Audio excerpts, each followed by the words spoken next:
Well, thank you for that wonderful introduction, Seal. I really appreciate that. And I have the great pleasure of introducing Jaimie Curtis. And Jaimie is a center, and she is from Rocklin, California, so the Bay Area. She grew up on a sailboat. Isn't that cool? And she talked about how that was such a special experience, going to sleep with the rocking of the waves and getting to experience the wildlife that she saw right off the boat. And it was a really wonderful experience for her. She is very, very committed to her family and to her friends.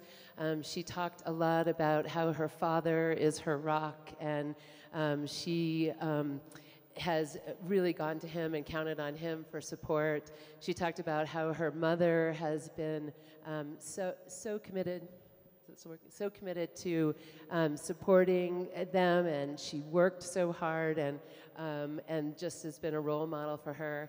She also is a twin. So she has a twin sister, Caitlin, but she says they're nothing alike. So Jaimie is 6'7", and her sister is still tall, 6'2", but blonde hair.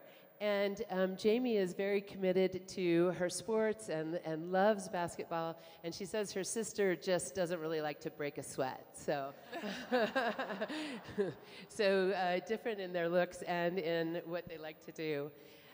So this is going to be Jaimie's debut season here at CU. She is a junior, but she's a transfer, and she just came here.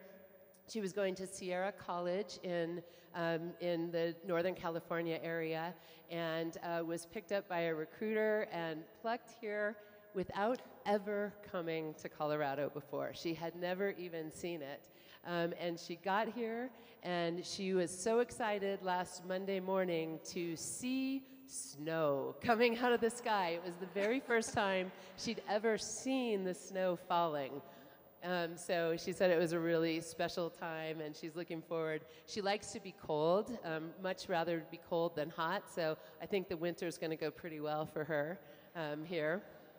It won't be as cold as a summer in San Francisco we talked about. She's also, really committed to her friends. She talked a lot about her best friends who are in different areas, and I thought one thing that was interesting, again, she's 6'7", and her best friend is 5'3". And so they are quite the couple walking down the street, getting lots of people to, look their way. So, but very committed. And that commitment, I think, we're going to see play out on the court this season. So I'm really excited about that. She, as I told you, her commitment runs deep to her family and her friends, and she came out here to Colorado with not knowing family or friends. And what she talked about is how this team and the coaching staff here have become her second family and have made it really much easier for her to be able to be here away from her family and friends. And I asked her how she likes CU, and she said, it's amazing. She said, I never expected to have the support and the resources that I have here.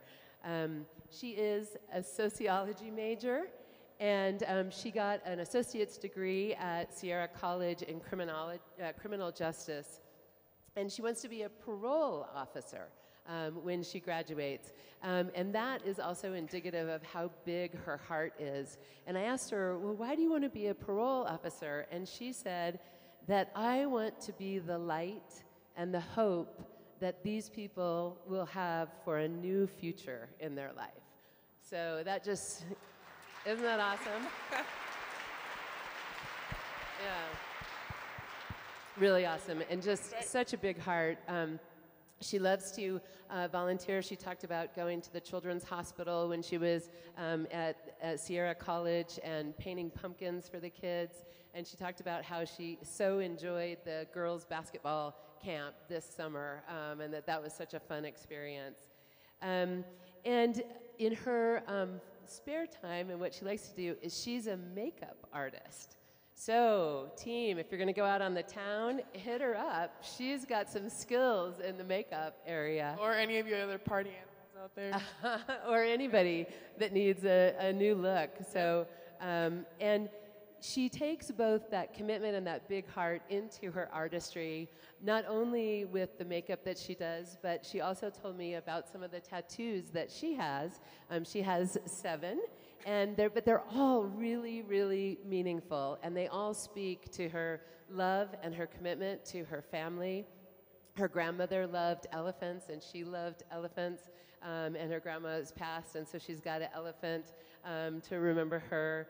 She had a brother who passed, and she's got a tattoo that reminds her of him.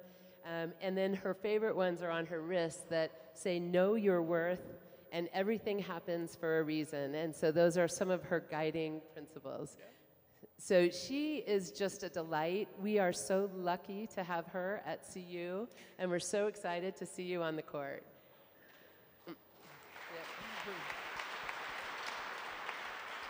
All right, so for my question to her, we are going to go back to this lovely sailboat that is on the water outside of San Francisco. And I want you guys to imagine a cool breeze, and there's lights on the sailboat, and there's a lovely table for 2 set up. The sun is just setting, and Jaimie can invite the woman that she admires most. And she's going to tell us who that person is and why she wants to have dinner with them. Well, first I thought this was a really difficult question because there are so many like influential women in my life. First I thought of my mom, but then I thought maybe not so much because it might be World War III, so that's probably not a good idea. And then I thought my father's grandmother, who had passed a while ago, she kind of instilled the value that to always be kind to people because you never know like what kind of day they're having. So just the ability to touch people's lives, the way that she, like how she instilled that in my dad, and my dad instilled that in me. So probably, I would probably choose my dad's grandmother just because of her kind heart. And you don't mess with grandma, so she's a very, very strong woman, so yeah.